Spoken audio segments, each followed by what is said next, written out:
Good morning po. Tayo po'y mag-aral ng salita ng Diyos. The Book of James, Aklat po ng Santiago, chapter 1, verse 4. At dapat kayong magpakatatag hanggang wakas upang kayo'y maging ganap at walang pagkukulang. Perseverance must finish its work. So napakahalaga po ng perseverance. Ano po? Sa Biblia, dapat matutunan natin na tayo po'y mag-persevere sa buhay na ito upang maganap natin ang kalooban ng Diyos. Sabi sa Hebrews chapter 10 verse 36, you need to persevere so that when you have done the will of God, you will receive what He had promised. So, ang salitang perseverance po sa Tagalog, kadalasan po ang salin dyan ay yung salitang pagtsatsaga, pagtitiis, pagpapatuloy, pagiging matatag.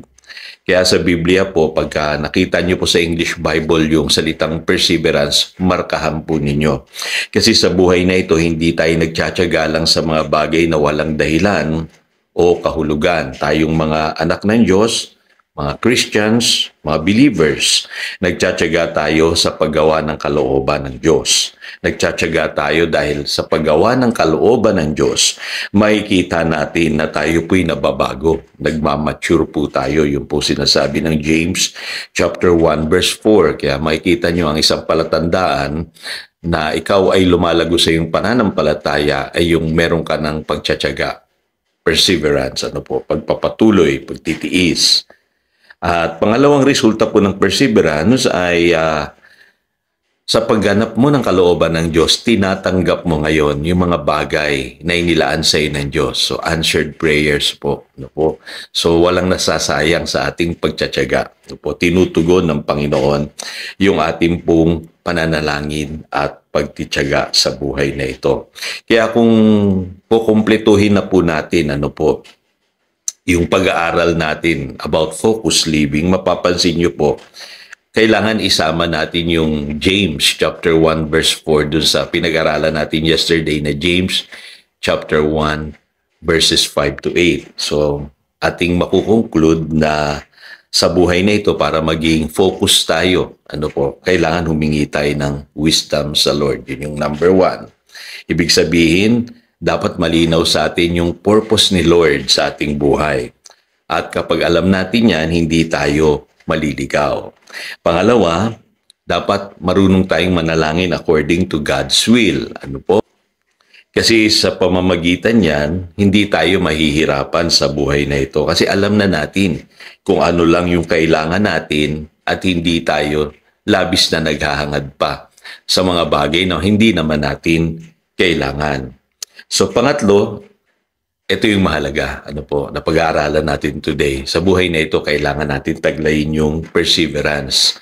Kaya mapapansin nyo po, sabi sa Hebrews chapter 12 verse 1, let us run the race with perseverance. Kasi sa pamamagitan ng perseverance, makapagpapatuloy tayo sa buhay na ito. Hindi tayo titigil. At walang makahahadlang sa atin na makamit yung ipinangako na gantimpala ng Panginoon. So tandaan niyo po yan, ask God for wisdom. Number 2, pray according to God's will. Panghuli, persevere. So yun po ang sikreto para po mas focus yung ating pamumuhay sa mundong ito. Ngayon, paano ba tayo magkakaroon ng perseverance? Unang-una, kailangan humingi ka ng strength kay Lord. Sa Kanya nagmumula ang kalakasan. Tandaan po natin na sa buhay para tayong tumatakbo sa marathon, patagalan, endurance po ang pinag-uusapan. Kaya kailangan natin yung strength na nagmumula sa Lord. Yun ang sabi ng Psalm 73 verse 26. Ang sabi ng Biblia, God is the strength of my heart and my portion forever. So napakahalagang katotohanan po nun. Pangalawa, kailangan meron tayong goal. Kailangan mag-focus tayo sa goal na yon para makapagpatuloy tayo. Kaya si Apostle Paul sabi niya sa Philippians chapter 3 verse 14, I press on toward the goal. So ibig sabihin, kailangan ng mga Kristiyano, kahit papaano may mga goals tayo sa buhay. Spiritual, para sa ating personal na buhay, at maging sa mga pangangailangan natin sa buhay na ito. Dapat po naglalagay kayo ng goals. Importante po yan. Ano po? Kailangan makakita po tayo ng improvement sa ating buhay. At nagaganap lamang yan kapag meron tayong goals. Number 3, kailangan po kahit pa paano ay gumawa tayo o kumilos tayo towards that goal. So mahalaga po yung small improvements kasi karamihan sa atin, hinahangad natin makakita kagad ng malaking resulta. Well, sa Biblia po, kailangan matutunan muna natin disiplinahin po yung ating katawan at magtiyaga tayo para makakita po tayo ng resulta sa buhay. Sabi sa 1 Corinthians chapter 9 verse 27, si Apostle Paul po mismo sabi niya ay discipline my body. So hindi lamang siya merong goal, marunong din siyang magdisiplina sa kanyang sarili. Kaya ang Christian na lumalago, nadidisiplina yan. Natututo siyang madisiplina sa pamamagitan ng mga pag-aaral na salita ng Diyos, pananalangin, pagising sa umaga, pag-share ng gospel, pangangaral, at higit sa lahat, nadidisiplina tayo in godliness. Natututo tayong disiplinahin yung ating sarili upang huwag tayong mamuhay pa sa nasa o sa nais ng ating laman. Kaya mahalaga po yun. Small improvements every day. Maski hindi biglaan yung pagbabago, mahalaga makita sa iyo na may nagaganap na pagbabago every day. Panghuli, kailangan eyes on the prize. Ibig sabihin lamang niya, ni-expect mo may reward yung pagtsatsaga mo.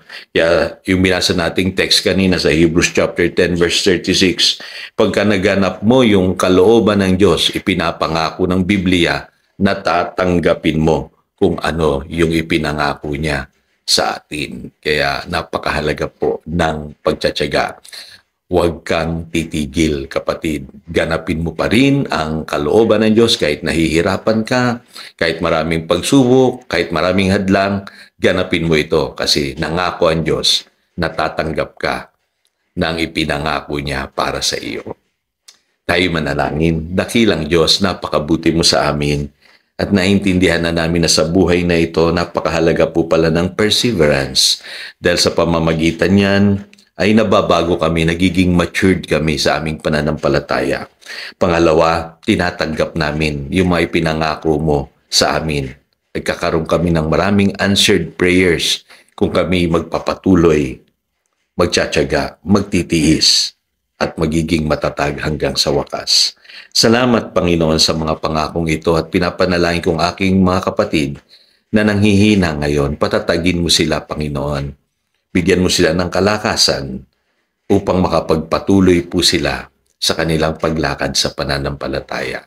Salamat po. Yan ang aming panalangin in Jesus' name. Amen. Again, ito si Pastor Jojo nagpapaalala upang daluyan tayo ng pagpapala. Manatili tayo sa kanyang salita. Good morning.